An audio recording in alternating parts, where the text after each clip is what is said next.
Hello, it's Soul with another video, brought to you by our wonderful sponsors, and maybe you. If you're interested in becoming a valued patron, check out the link below. So today I'm going to help guide you through preparing for patch 8.3. Killer intro, I know, so let's just get started. Hopefully you're not looking at this guide day one of the patch, you're looking at this like right now, several weeks earlier. Right now, we're in the middle of Blizzard's 15-year anniversary event. That's going to help you level up extremely fast by using this Revenge of Korrak event. So if you have a bunch of 110 alts that are gathering dust, you can just jump right into this Alterac Valley time walking event throughout the month of December, and then level them up in only a few hours. Just be sure to use experience boosting items like the Draft of 10 Lands, heirlooms, and the anniversary buff. You'll want to deck out your alts with as much Benthic gear as you can afford. Now granted, there is some powerful catch-up gear in 8.3. World Quest rewards will scale as high as 445, that's normal raid gear. And there are account-wide tokens that grant a gear that has an item level of 410 or 415 for Azeroth pieces. The problem is that, at least for my testing, the tokens don't drop very often, so your undergeared characters are going to have a pretty difficult time in outdoor content.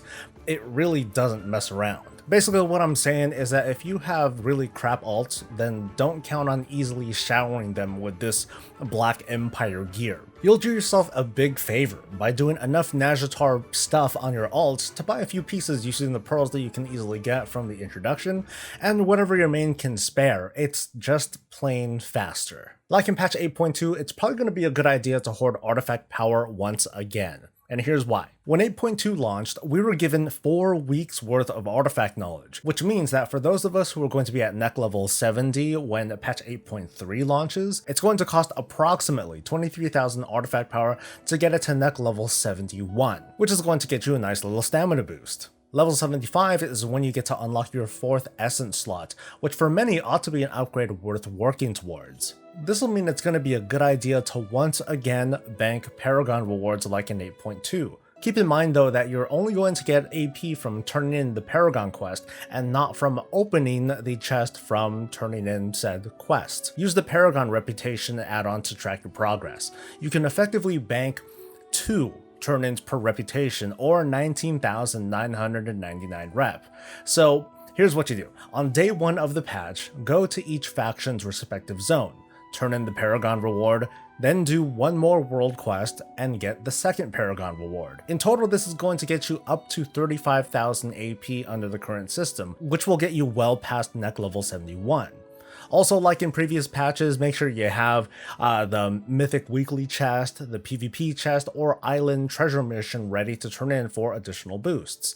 But keep in mind that there are risks to this method, because something could change before the patch that throws a wrench in this whole strategy. Speaking of islands, you can hoard doubloons, because a new vendor will appear that lets you basically buy island loot boxes.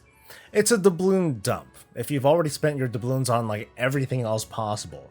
These boxes basically let you pay for an instant run. The items on this vendor rotate every week, so if you're targeting something specific, just hoard doubloons until you see the box that you want to buy, and you can buy multiple. Goblin and Worgen Heritage armor is going to be available in the patch. The only thing you need to do is make sure that you are exalted with the Bilgewater Cartel or Gilneas. Vulpera and Mechagnomes will be available as allied races in patch 8.3. To get them, you'll need to have reached Exalted Reputation and complete the major quest lines for the respective faction. So for the Vulpera, that's to complete the zone. For the Mechagnomes, that's to complete the zone quest line, including defeating King Mechagon. Keep in mind that Operation Mechagon will also be added as a heroic dungeon, so it's a safe guess that defeating him on heroic will count towards the allied race requirement too. You do not need Pathfinders to fly around in 8.3 content. Woohoo! You are going to be roaming around Pandaria and Uldum. However, if you're the type who doesn't want to fly for roleplay reasons, you're going to need some help in Uldum, because at least one of the bosses you encounter at the end of completing daily content does require flying, or at least a summon onto this really high up platform. But basically, if you already can fly in Pandaria and Azeroth, then you're good. New profession items are coming in 8.3, but most of them are just going to use existing materials, including those from Nazjatar. It's the typical collection with like new Vantis runes, a new alchemist stone, high-level BOPs, and stuff like that. So hang on to a few materials, or stock up on materials to eventually sell. This is just a prediction, but I think the biggest winners of this patch when it comes to resources is going to be the fishing community. New cooking recipes will require materials from Uldum and the Eternal Blossoms. There's meat that anyone can pick up, but there are two kinds of fish, the malformed Gnasher and the aberrant Voidfin, I think that's how it's pronounced. This food will make it easier to run horrific visions, which is going to be a big part of 8.3 progression. Pet battles will once again play a small part in the reputation game in this patch. Now, it's too early to make a complete guide, but I will provide links to all 8 of the pet battle world quests in Uldum or Uldum and the Vale. That way you can refer back to them for guides or import scripts if you happen to use the rematch add-on.